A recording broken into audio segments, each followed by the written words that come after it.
So friends, you are present for the 140th online gathering for congregational leaders across the country. This weekly gathering is called Courageous Leadership, and it's sponsored by ELCA's coaching ministry. I'm Jill Beverland. My pronouns are she, her, and I am the program manager for this ministry and one of your facilitators today. As part of my traditional land acknowledgement, I would like you to know that my home is located on the Fox River in Appleton, Wisconsin. This area is the ancestral territory of 5 nations of Native Indigenous peoples: the Menominee tribe, the Ho-Chunk Winnebago tribe, the Potawatomi tribe, the Oneida tribe, and the Stockbridge-Munsee Band of Mohicans and the Brothertown community. I honor and respect the diverse Indigenous peoples connected to this territory on which I live. As we step into our time today, friends, I also encourage us to remember that we are seeking to create a safer and braver space in these gatherings for you to bring the truth of who you are and how you are doing. These conversations are meant to be an intentional step to live more fully into God's dream for us as the body of Christ. So friends, we are continuing our journey in the Easter season. I truly love this time of year and the focus that it can bring to invitation, again, to live more fully into our potential as people of God. It helps us ask questions like, what components and parts of our faith community are in need of resurrection? So that's a little bit of a mindset that we take into our time today. So to begin our time, I am excited to introduce you to Deacon J.J. Godwin. J.J. uses they, them pronouns and is an ordained trans clergy member of the Sierra Pacific Synod. They are called to serve as the Director of Operations in the Office of the Bishop. As an AFAB, assigned female at birth, non-binary person, Deacon JJ is currently walking in faith formation with the deaconess community of the ELCA. They and their family recently moved from Texas to California late in 2022. Now in California, Deacon JJ has been able to receive improved access to gender-affirming healthcare. Because laws differ state by state, in California, JJ has successfully obtained an appropriate gender marker change on state ID as non-binary genderqueer and has successfully completed a legal name change affirming their name as JJ and their married name of Godwin. Previously, this was not allowed in Texas. Part of Deacon JJ's public ministry is as a suicide prevention, mental health, and transgender rights advocate on social media. In addition to completing their Master of Business Administration and Master of Divinity, they are professionally pursuing board certification in chaplaincy and human resources certification. So JJ, I want to know, when do you sleep?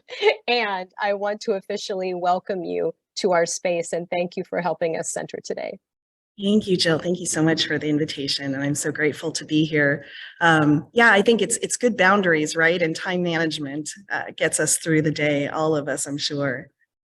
Well, beloveds, I'm so grateful to be here, and I only have a few minutes of time to center us and gather us together. And so I wanted to take an opportunity to look at Jonah 1 and 2. And, you know, we don't have time in these days to look at 2 complete chapters. So for those of you that remember Reader's Digest, or maybe the Instagram Reels, or maybe the TikTok version, we're going to go. So Jonah is a great guy for me. I really appreciate the work that he does. And so God calls Jonah, and he calls him to social justice. Jonah ran from God. And then Jonah went for a cruise, and God brought a storm, and the crew fought the storm, and Jonah slept, right? And the captain called Jonah and called on God, and he called on God, and the sailors were like, wait a minute, we're going to look for blame. So the sailors questioned Jonah, and then Jonah identifies with God, and the sailors are afraid. So the sailors question Jonah again, and Jonah then offers himself. And the sailors are like, wait, we'll try alternatives. And the sailors pray to God. But then the sailors toss Jonah over, and God stops the storm. And the sailors are in awe of God. And in chapter 2, Jonah gives a prayer of thanksgiving and asks for deliverance. And God speaks to the fish, and Jonah is delivered on dry land. So I love using prophetic imagination. And the 3 areas I'd love us to focus on are those times that we run from God's call, those times that we've heard about the cooties in our life, and those times we've been delivered from the pit. So running from God's call, there's this idea, I think, in my diaconal wisdom, that there's this nudging or this kind of cognitive dissonance or this like feeling within ourselves where we're like, God's telling me something. I just don't know what it is. And sometimes when we feel that nudging, that still small voice, whatever it might be, sometimes it's just easy to run, right? And so Jonah is so great at like, God, you want me to go do this social justice thing. You want me to cry out.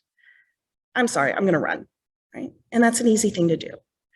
Growing up along the way, there were these moments, and I'm sure we've all had them, where we just don't feel quite like ourselves, right? We're out of sorts, something's not quite right. And often what I found in my lived experience as a trans person was that I then realized that there was a social construct that told me a rule, that told me something I need to follow, right? So very commonly you might find for an assigned female at birth person, we wear dresses, right? Or maybe we don't play with those toys, right? My dad got me at one point a whole set of cars, right? These little mobile cars that you can scoot around. And as a female person at that point, all the guys liked me, right? And I made friends with all the guys. And so, but we weren't allowed to play with that. So my mom took those away, right? There's these rules. So let's talk a little bit about cooties. So along the way, the sailors are casting lots, right? And so they're like, Jonah, you drew the short stick. You've got the cooties. I don't know if you remember in school, there was always like a cootie shot, like somebody would come and save you from the cootie shot. So one of my favorite stories is my mom really liked sardines, and we had a rain day at school, and I opened up the can of sardines and I was the stinky cootie kid for the rest of the semester, right? There's these things you can't live down. And one of the things I think cooties tells us is like we're trying to learn these social constructs. There's rules and things about life that we're trying to navigate to keep us safe. And in a lot of ways, these sailors are trying to keep themselves safe from this storm, from their fear, from this unknown person. And as we try to keep ourselves safe, we fall behind these rules. So a classic for me is I might walk up to a restroom and have options of a male and a female, right? If I walk into the male, people from behind might call me sir. And if I walk into the female, people from the front might be like, did I enter the wrong bathroom? So I have to navigate that social construct for the other people around, which is why from a social justice point of view, advocacy for a single stall gender neutral bathroom is a great opportunity to create a safe place, to create a welcoming space that allows somebody like me to have to put down all of those rules and just go to the bathroom. So as we start to think about why these rules of cooties and protection and running away and all of these things come to be, we start to think about our own biases and all of the rules that make up who we are, good, bad, or indifferent. They just are. And it isn't so much that we have to say, I reject all these rules and, throw my fist at them. It's more that I need to be aware of them so that I can navigate them. And I think that's what we do when we're put into the fish, right? And so here we are into deliverance. As we start to sit and we marinate some ideas in our minds, sometimes it takes us a few days. I love the 3-day, 3-night kind of thing because it gives us that framework of thinking things through for a few days and coming up with our own intuitive sense, listening to God's call and going, yeah, God, thank you. Thank you for helping me understand that. Thank you for helping me notice and see where that is. Thank you for helping me deliver from this. When I was in parochial school, my Latin teacher taught us carpe diem, right? And as part of that, he told us that this was carpe Pisces Dei. So this is seize the fish instead of it's actually seize the fish of the day instead of seize the day. And so as we deliver and we get out of Jonah and we get out of the fish, right? And we're letting go of the fish, we are then invited to just carpe diem, right? We remove the fish and we're left with seizing the day. And so as we come out of those 3 days and we're delivered and we've got this new idea, new intention, we can go back to the start of Jonah and we can see what God was calling Jonah to do to begin with, which was to go out and do some social justice work, do that diakonia, be present, be available, take what we've learned, take our own wisdom and our own stories and reflect them on how they are impacting the world, and then go out and make change. So as we start to listen to stories about transgender folk and non-binary folk, and we're starting to understand what that means for us, I invite you to consider both how we run away from those stories, what you feel inside you, ways that you might push back and say, oh no, that doesn't feel right, that's the cootie world, I don't like that. And then ways you might be able to reflect and go, well, what does that mean for me, and how can I shift that focus within myself? So as you do that, I invite you to jot down those things and those kind of framework. And as we wrap up here, which I think is a good spot, I'd welcome us into prayer. Beloveds, we lift up to God, the creator of the light and the deep, who formed and knitted us in your image. We give thanks for the spaces where you surround us with love and deliver us from our own pits and suffering. We hear your call and ask that you remind us to seize the day, when you ask us to show up and cry out against the rules which do not celebrate the lives you have created. And we gather and pray all this in your beloved child's name, Jesus. Amen. Amen and amen. JJ, thank you for a very meaningful centering time and a beautiful reminder of what it looks like to be the resurrected people of God, right? I'm so excited about this message, and it sets the space well for us to welcome our guest speaker. Friends, we have the opportunity to welcome Jamie Bruesehoff to our space. Jamie is a parent, author, and I'm extra proud to say is also an ELCA coach. Their work has centered on equipping leaders to create safer, more inclusive spaces for LGBTQIA people of all ages.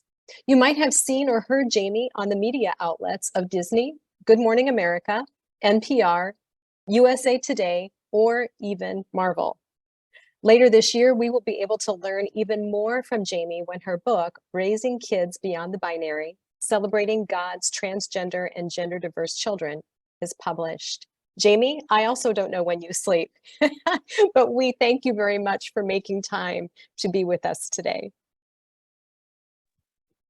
Thank you so much. I am thrilled to be here with you all, and I am going to share my screen, which is going to take me a hot second because sometimes I do it wrong. Doesn't matter how many of these I do. Are we seeing slides? Is that successful? Yes, we'll call it a win. Awesome. Well, I am really grateful to be with you all. My name is Jamie Bruesehoff. I use pronouns like she, her, and they, them. Those both feel really good to me. And I kind of want to start our time together with a small confession.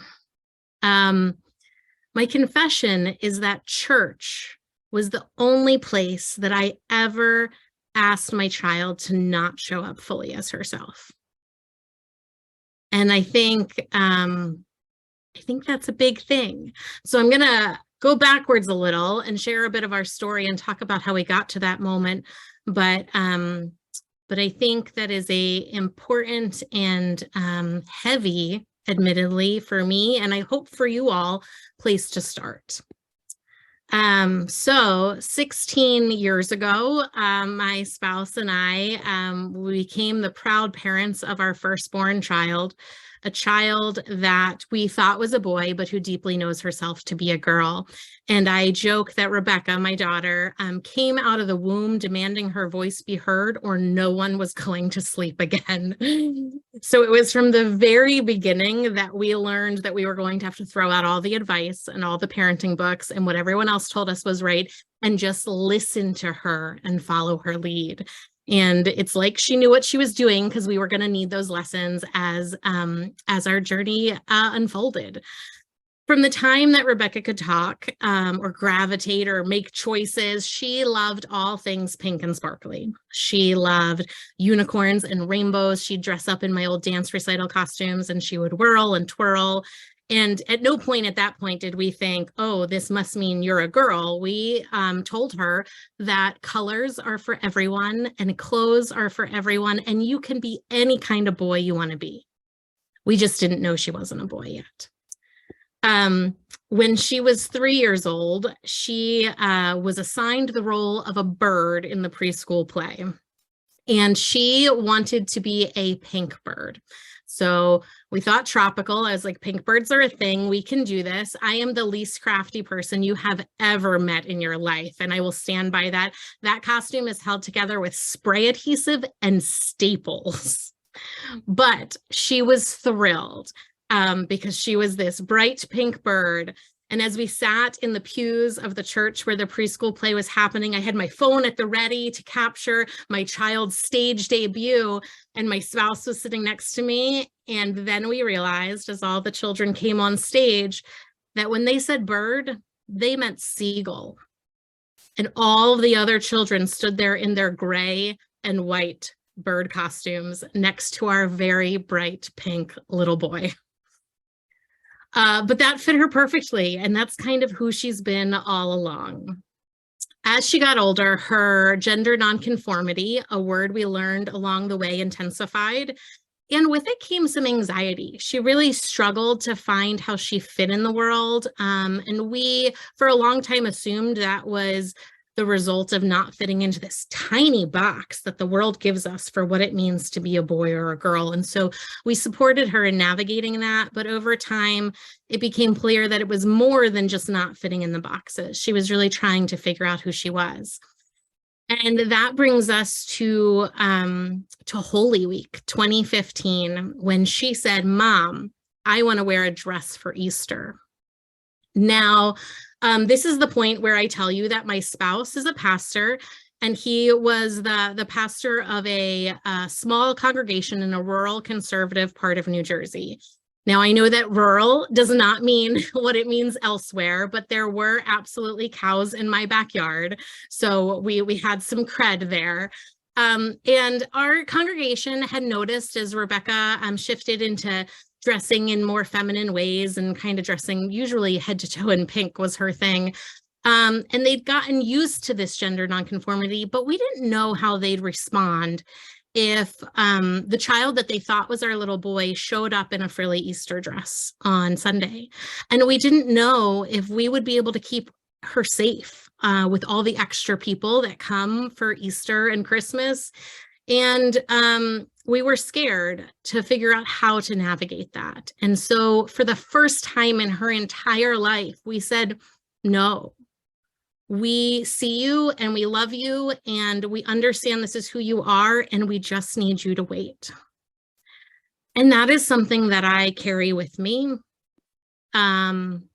every day. I think it's something that I don't know if I went back and did it again, that I could do differently, because we know that the church is a scary place for trans and non-binary people, for LGBTQ plus people of all identities. And I'm not sure that we could have kept her safe that day. And that is something that we deeply grieve.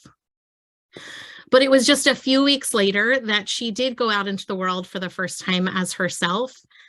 We changed her name and her pronouns. She was 8 years old. And as parents, I think we were terrified. We didn't know what we were doing. We'd read the books, consulted the professionals, and we were following our child's lead, but we still didn't know how this would go. I think we took heart in knowing we were just changing her name and pronouns, and that was something that we could change again if this wasn't a good fit. But it became immediately obvious to not only us, but everyone around her that this is who Rebecca was meant to be. She was suddenly happy and confident, and she no longer had to pretend that she was someone she wasn't. Let me just switch slides. So that first Sunday that she did show up at church as herself, we weren't sure how that would go. We had set some boundaries in place, which is something I really recommend when having any type of conversations about what it means to show up in community together. We had told our congregation members that, listen, you don't have to understand this all, you don't have to endorse our parenting decisions, but you need to use her name and pronouns, and you can have all the questions you want, but you can't ask them of her and you can't ask them in front of her. And by doing that, we were able to put a little protective bubble around Rebecca and walk with people who were still learning and had a lot to learn, to be honest. And that first Sunday when Rebecca showed up at church as herself, I will never forget the single person who I thought would probably be the biggest problem. He was a very masculine man. He had big opinions, and everybody on his Facebook page knew it, and they were often not opinions that aligned with our own. And after church, I watched him make a beeline for my spouse to shake hands at the end of service, and I was holding my breath, going like, how's this gonna go? And what he said was, listen, I don't understand this whole transgender thing, but she used to hide behind you and refuse to say hi to me on a Sunday morning. And today, she ran up to me, twirled in her dress, and gave me a high five. What more do I need to know? And that is a powerful foundation for what it looks like to meet people where they are, to get to know people for who they are and not who we thought they were or who we expected them to be. And while I think when we ask this question, what more do we need to know? There's a lot more we need to know, but that's a really important place to start. It continues sorry, wrong. There we go. It continues to impact me that of all the places that we walked with Rebecca on this journey, church was one of the scariest and the most challenging, and that continues to be true. The world today is, in many ways, has gotten more friendly for the LGBTQ plus community, for trans and non-binary folks, in ways of visibility and understanding. And with that visibility, things have been getting a lot worse and a lot scarier and a lot more violent. And so to tell you a little bit about what the landscape is like, this is some data out of the 2022 National Survey on LGBTQ mental health from the Trevor Project. And 78% of transgender and non-binary youth in the study reported symptoms of anxiety, and 65% reported symptoms of depression. We know that 53% of trans and non-binary youth said they had seriously considered suicide in the past 12 months. And when we start to talk about incidences of anxiety and depression and suicidality, I think sometimes people are like, oh, wow, these kids are really broken. We should fix them. That's not how it works.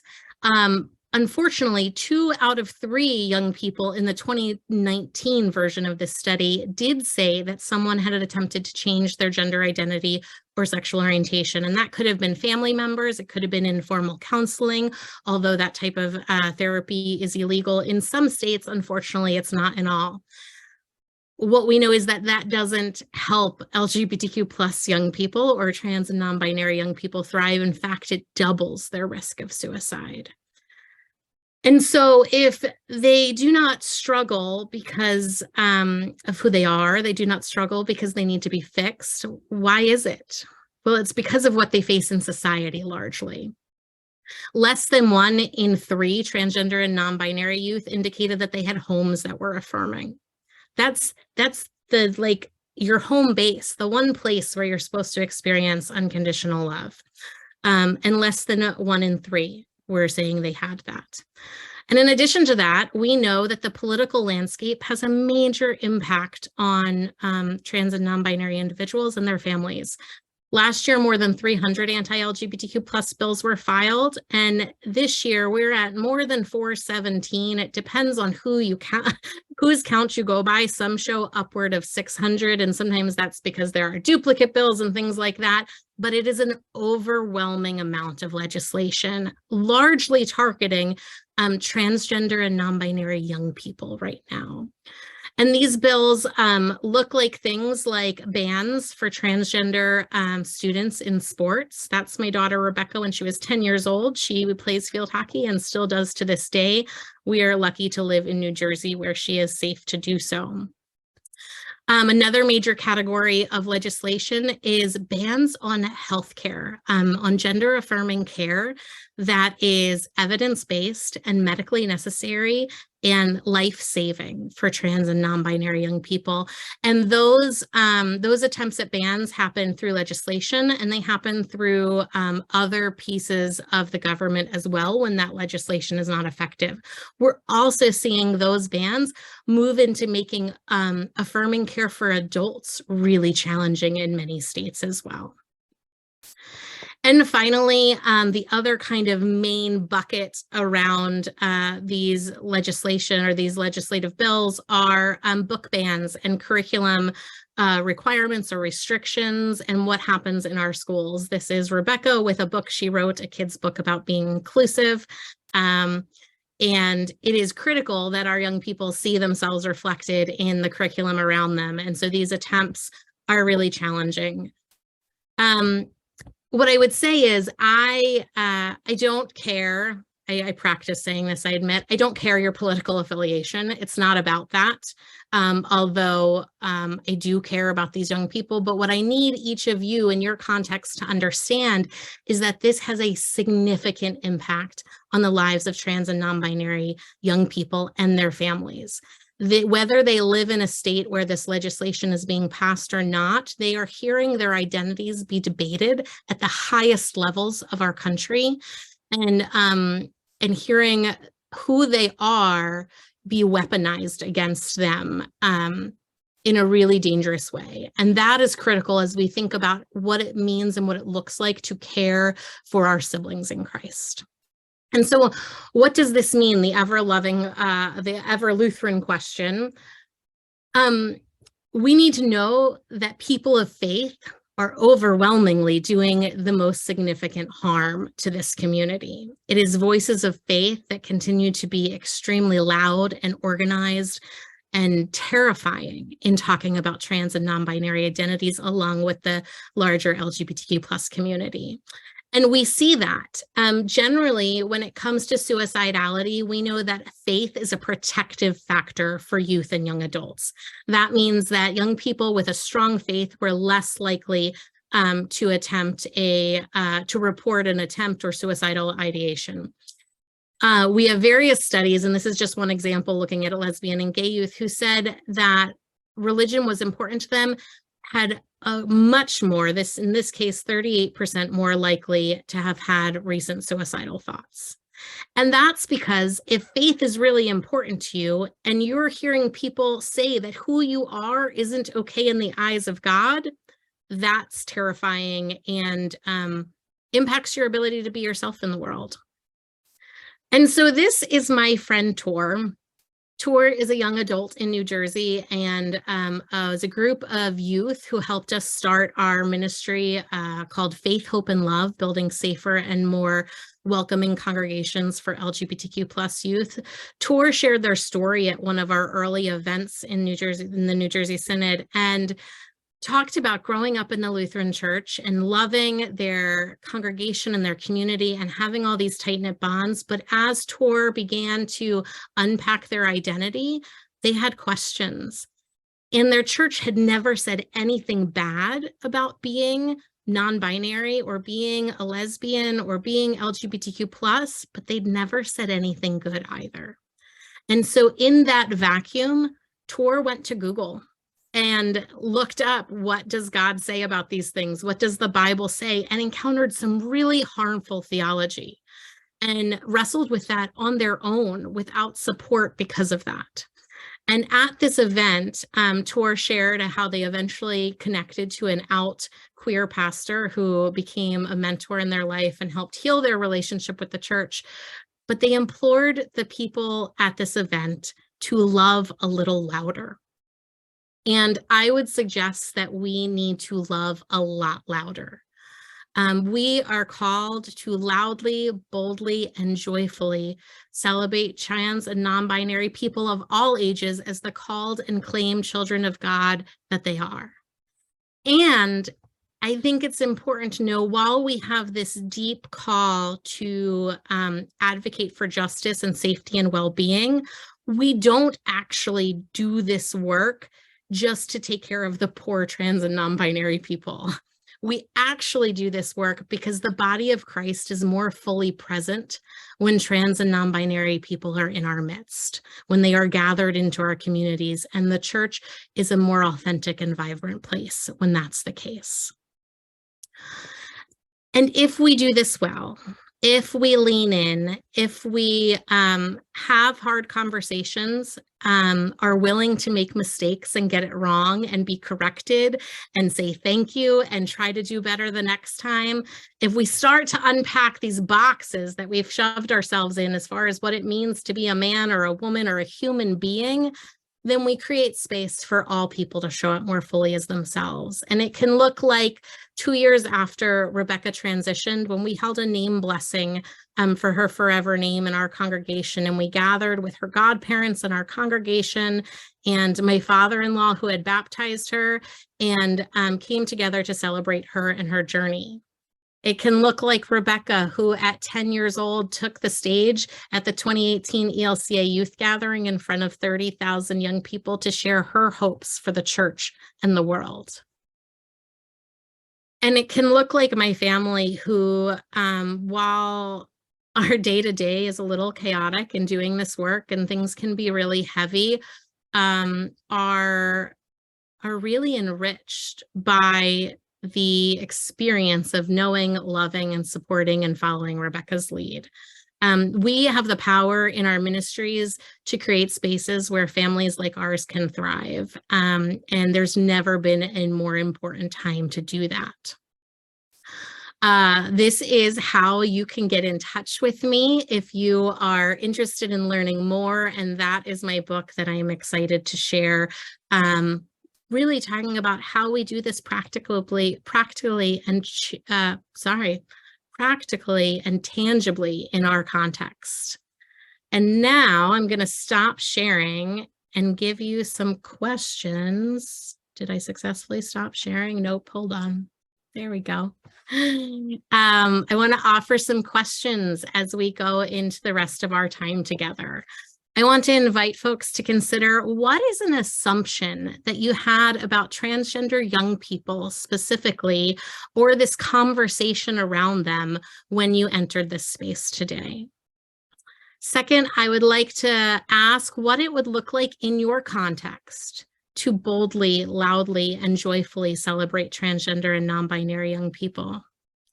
And finally, I wonder, what is one action that you can take this week in the very near future to move towards that reality? Excellent. Jamie, thank you for just a really moving and informative sharing of your soul and the soul of your family, and also exposing the soul of who we are as people of God and the potential that we have to grow more fully into that. So friends, please take these questions into the breakout room. And as always, we will gather back a little before the hour and share some of the learnings and insights that have bubbled up for us. Thank you again, friends. Blessings on your conversation. Welcome back to the space, beautiful people. So, as is our habit, this is the time where we offer learnings or insights that bubbled up, but of course we also want to honor and respect the confidentiality of our small group buddies. So with that, what is a significant learning that came to you in this discussion time?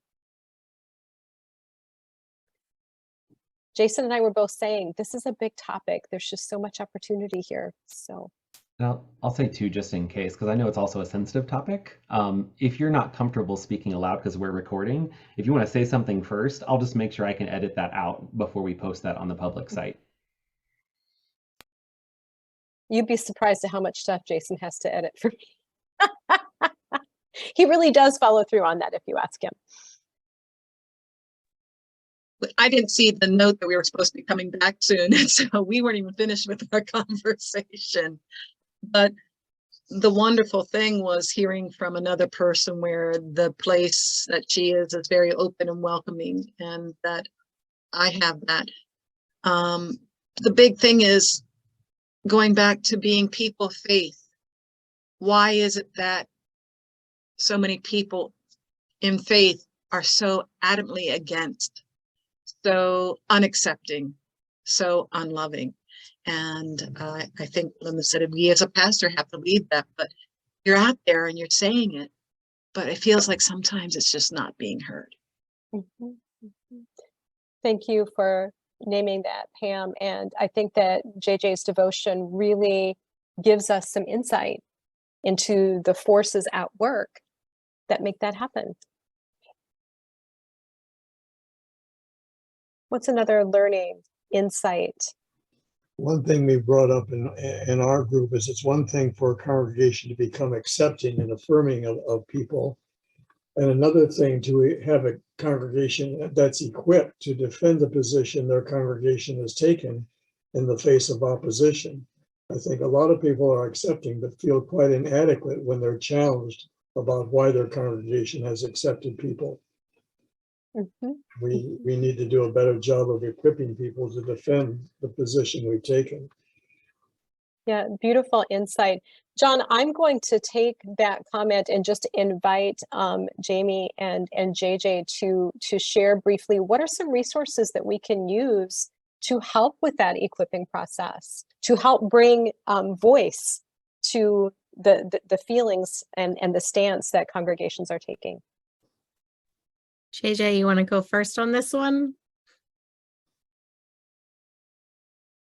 Or I can. I see you're unmuting. So the things, okay, go ahead. No, and actually, Chaplain Johnson brought it up as well. The ELCA actually has a couple resources, both on human sexuality and on gender.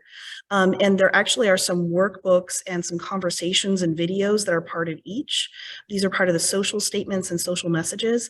And I highly encourage working through some of those, and particularly because just working through the binary on gender itself and understanding our own gender roles helps us understand the framework of how we open up to other gender ideas and concepts. And then Reconciling Works has some wonderful resources on SOGI. So there's a lot of opportunities there as well to walk through. So I'll hand it back to Jamie. Thank you. I appreciate that. I'd also say ELCA Advocacy has been working to put out more resources around this as well. There was a recent blog post I wrote that really kind of connects us to some of those social statements and helps us understand that regardless of where we are in our understanding, our call to work for justice is across the board, and that we can come together around that. And I think that's really important in this moment. The other thing that I'd suggest is getting connected to LGBTQ plus organizations in your areas. They can be powerful resources, whether it's your state level equality organization, every state has one, or more local connections to understand what's going on and what resources are needed. And they're really great about doing some of the more education around what it means to be trans and non-binary, around LGBTQ plus identities, paired with our ELCA faith-based resources. That can be a really wonderful connection. Excellent. As a staff person of the church-wide office, I am very pleased to know that these statements are helpful. I think that we have been evolving as a denomination in the efficacy of the statements, the social statements that we've been developing and publishing. So that's great to hear. And Jason will capture these different resources and make sure that they're posted along with this recording. What's one other insight, learning, tug on your heart that came from your small group conversations?